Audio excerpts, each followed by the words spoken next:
What's up, YouTube fans? Today we're going to take a look at the MMC Remix Riot and Furor, their version of Rumble and Frenzy. I'm not going to bother trying to tell you which is which. It's the two robots that go into Soundwave. Now, I haven't purchased these, and I wanted to take a look at them, but I knew the Fans Toys Soundwave and tapes are coming, so I just didn't want to get into this.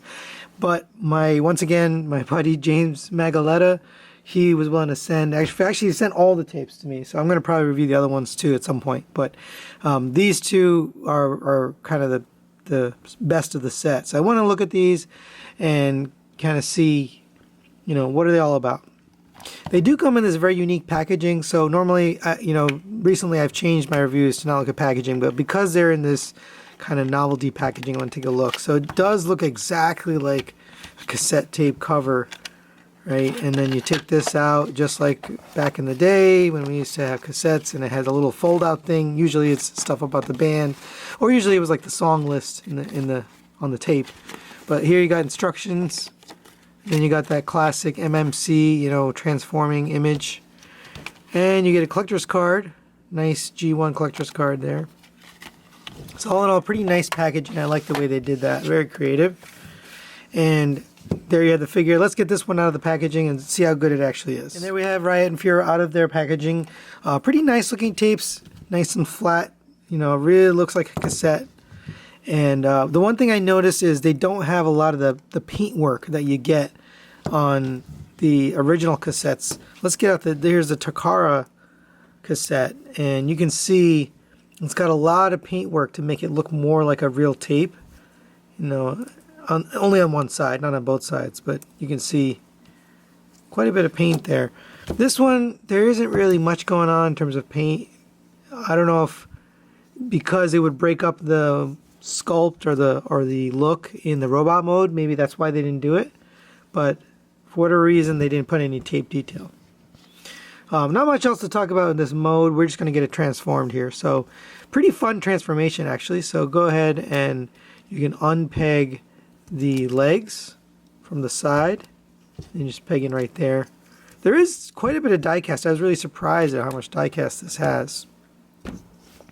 Go ahead and fold at the knee, and that'll give you a little space to work here.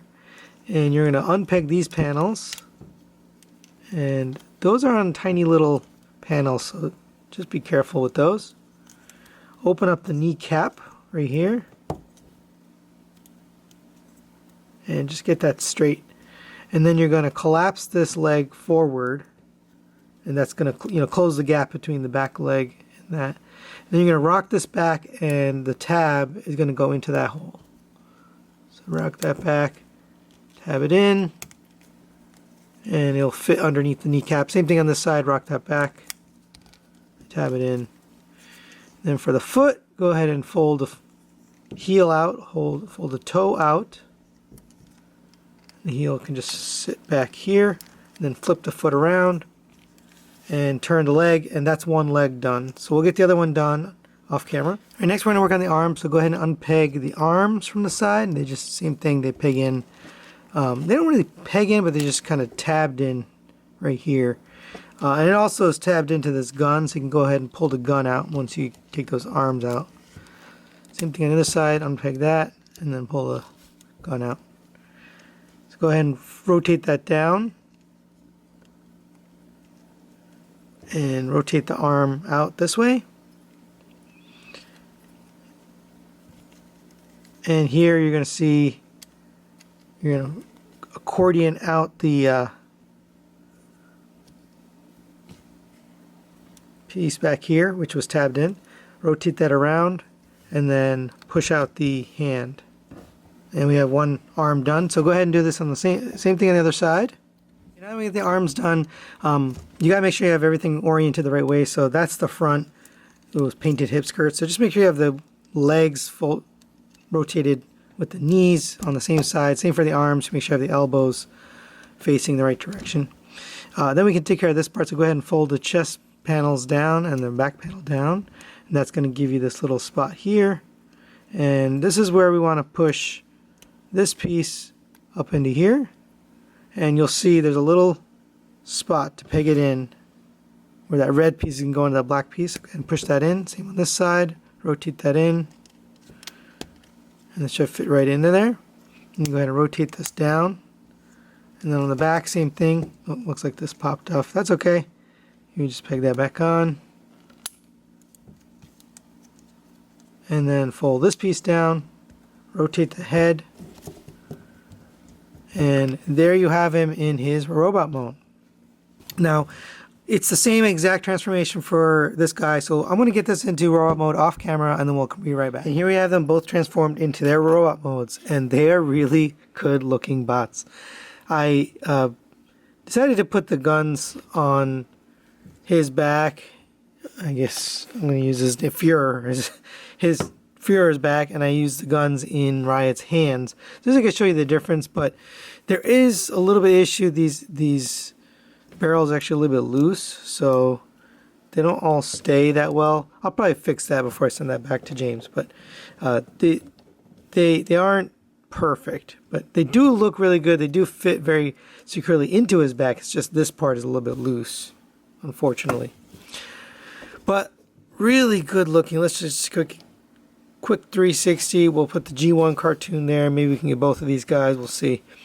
And just a perfect looking version of this guy. And I love the detail on the paint. So you do have some paint on this guy. You got the gold paint here, gold paint on the crotch there. You got the paint on the knees and the shins. This is painted here, the red part. The face is really nicely painted. We'll get in close on that so you can see that. Pretty well done. They got that metallic red with the white for the face and a little bit of white detail there. It doesn't come with the symbol. You have to put your own symbol. Looks like James put his symbol there, but all in all, very, very nicely done. I love the way these look. For me, I mean, it would be just to get the posability for these guys. I can, you know, I don't know if T-Man's looked at these, but he would love something like this because of the amount of posability and the articulation. Speaking of that, let's talk about articulation. So the head is on a ball joint, so it gets up to there, down to there, and rotates all the way around, a little bit of side to side. The shoulders can rotate all the way up to there, down to there, all the way around, and then you can also get it out to the side on that joint there. I do see a little bit of stress mark there. I asked James about that. He said that he did have that already. You do get a double jointed elbow. So a joint here, lets you get all the way up to there. You get no wrist or anything like that. Actually, the hands don't move at all. You can move the, you can open up the hand here at this single joint, which is impressive that they even have that.